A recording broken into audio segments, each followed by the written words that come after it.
वर्णन केलं पाहिजेत माणसानं. पण खरं सांगू का, मी आता 25 वर्ष झाले कीर्तन करतो सोपान महाराज. तुम्ही कीर्तन करता, तुम्ही तर कधीच कोणाला नाराज करत नाही.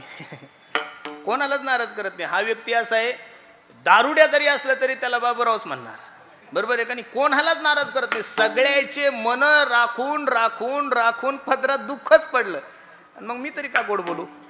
अनुभव आहे नाही हो. काय एक पॉलिसी प्रत्येकाने जीवनामध्ये ध्यानात ठेवा. जे लोक तुमच्यावर प्रेम करणारे ते लोक तुमच्यावर प्रेमच करणारे, आणि जे लोक तुमचा विरोध करणारे ना, तुम्ही त्यांना दही दुधानं जरी आंघोळ घातली तरी ते तुमचा विरोधच करणारे.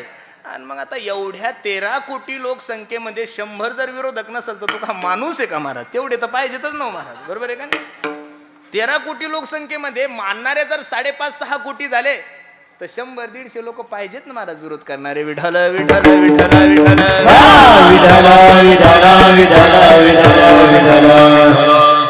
वर्णन करता येतं पण गुळ नाही फेकता येत बरं अमोल.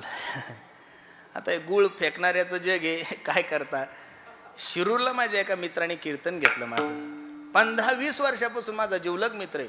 वर्षातून मला 10-15 कीर्तनं देतो. आणि मग त्याच्यात ती सासरवाडी होती, मला काही माहीत नाही.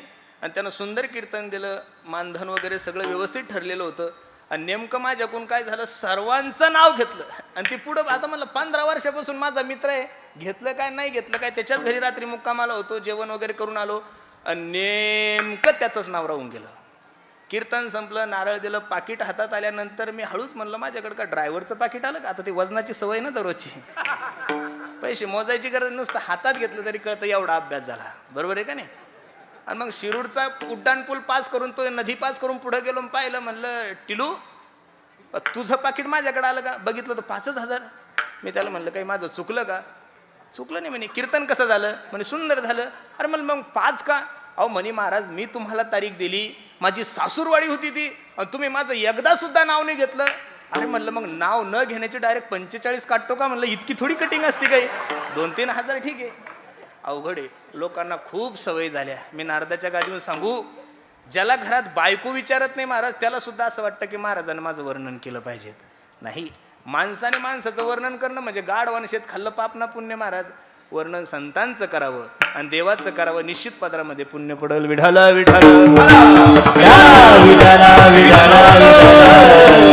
सर्व देवता एकत्रित झाले, भगवान विष्णूंकडे गेले आणि भगवान विष्णूंची स्तुती सुरू केली. शशंक चक्रम सकृत कुंडलम सपीत वस्त्रम सरशिरोक्षणम सहार वक्षस्थलकस्त्व श्रीम नमामि विष्णुम शिरसा चतुर्भुजम शांताकारम भुजंगने भुजगशयनम.